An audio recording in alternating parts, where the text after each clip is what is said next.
Two machines, the same concept. 15 centimeters wide on one side, 18 on the other. A fresh coffee at a push of a button. Both machines are pretty easy to use, easier than a super automatic machine. We have here the KRUPS Coffee Crush and the Philips Baristina. I have tested them both in details for weeks, and today I'm giving you my honest take. Which one makes the best coffee, which one might be better for you. Hi, I'm Colin and welcome to Cafelista. So I bought those machines myself. As usual on Cafelista, there is no sponsorship. It's my fully independent opinion here. Before pitting them against each other, you need to understand why these two machines exist. Philips launched the idea first with the Baristina. The idea here is a bean-to-cup machine built for people, I think, coming from capsules. Simple, easy, fast to use. KRUPS came next with the Coffee Crush on exactly the same grind, something ultra compact, hybrid operation. So I think we're looking at two machines aimed at the same person, someone who wants to leave capsules behind without committing to a big super automatic machine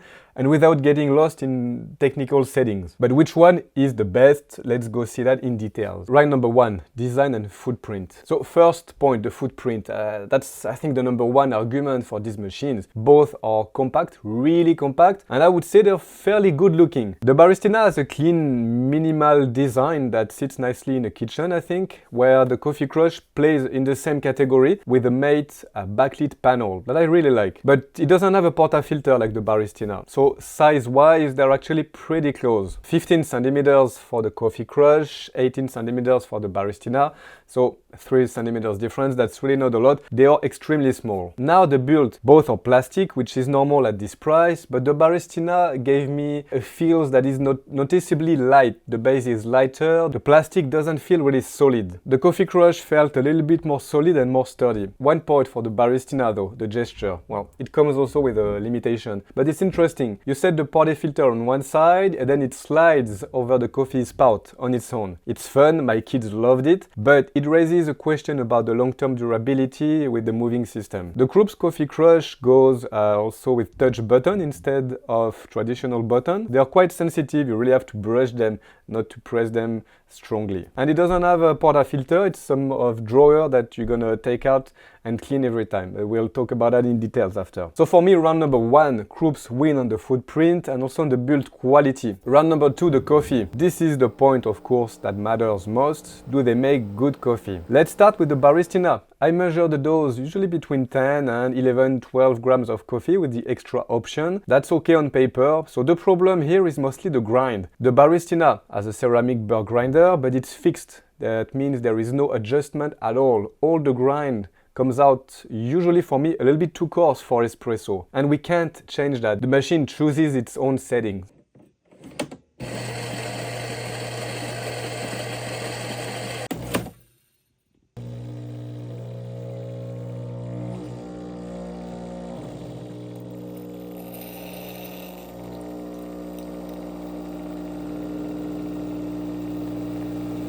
The Baristina sits a bit below the mark for me. The coffee isn't bad, but it's lighter. And with a light roast, that could turn quickly acidic. So you're getting a coffee close to a capsule, not really an espresso with more body. The KRUPS Coffee Crush gives you room to work. We have 3 or 5 grind levels depending on the machine, so that's not a lot, but it's more than the Baristina. And more importantly, you can adjust the intensity, the temperature. In the cup, I found a rounder espresso with more body that works well with medium to medium dark roast, what also you should use for the Baristina.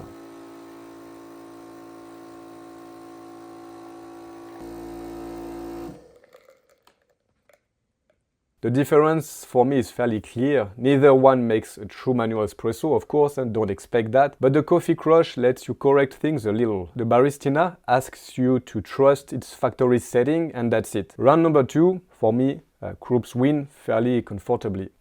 Oh, and by the way, on machines like these, the right setting change everything. So I have put together a free guide with the key settings to get the most of your super automatic machine. The link is in the description, you can go have a look. Round number 3, the speed and temperature. Here the Baristina gets some points back. On speed, it's almost unbeatable. No really power button. You've got a near instant heat up. From the moment you press to the last drop, around 40 seconds, that's as fast as a capsule. The Coffee Crush starts up in about 20 seconds, which is still very good. It's gonna take a little bit more time. But on pure serving time, the Baristina wins. On temperature, both are good. The Baristina pours coffee pretty hot, almost 85 degrees Celsius, right from the cup. The Coffee Crush a little bit less, but still good enough. The first coffee will always be a little bit colder than the rest. Round number 3, the Baristina wins on speed. Of course, we are talking about a few seconds, and that's quite fast. Now the round 4, daily use and maintenance. As I mentioned, both work the same way. There is no internal grounds recipient. After every coffee, you have to empty it and clean it by hand. Yes, after every coffee. That's a big change from a super automatic machine. On the Baristina, you eject the puck from the portafilter, you rinse it under water. On the Coffee Crush, you pull out the drawer, same idea, you eject,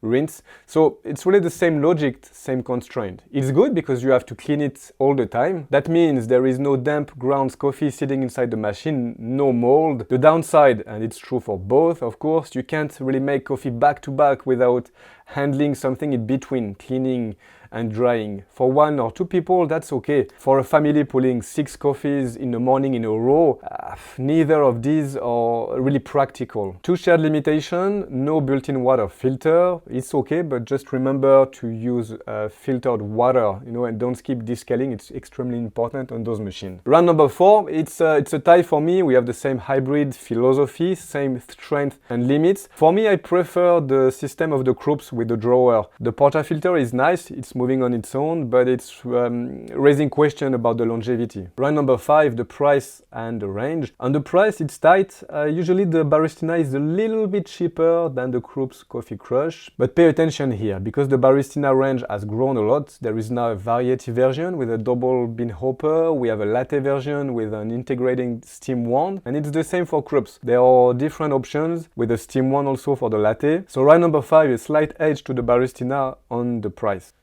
So my final verdict, what can we think about those machines? For me, after testing both of them, for someone leaving capsules behind who wants the best possible coffee in this format with the limitation we talked about, I think the KRUPS Coffee Crush comes ahead. It gives you levers that the Baristina doesn't have, some grind and intensity adjustment in a pretty much the same compact format. Neither replaces a real espresso machine, and I think that's not what they're for. I think their job here is to kill the capsule, and on that, both do the work. But for me, the preference goes to the KRUPS Coffee Crush. That's it for this comparison. If you learn 2 or 3 things, and if you see it more clearly which one is for you, don't hesitate to leave a like below and subscribe if you want. That really helps me continue to make these independent reviews. Thanks a lot for your support. But don't leave yet. I'll put another video right here that should be interesting to you, so you can go have a look. As usual, I'll see you soon on Cafe Lista. I hope you have a good week.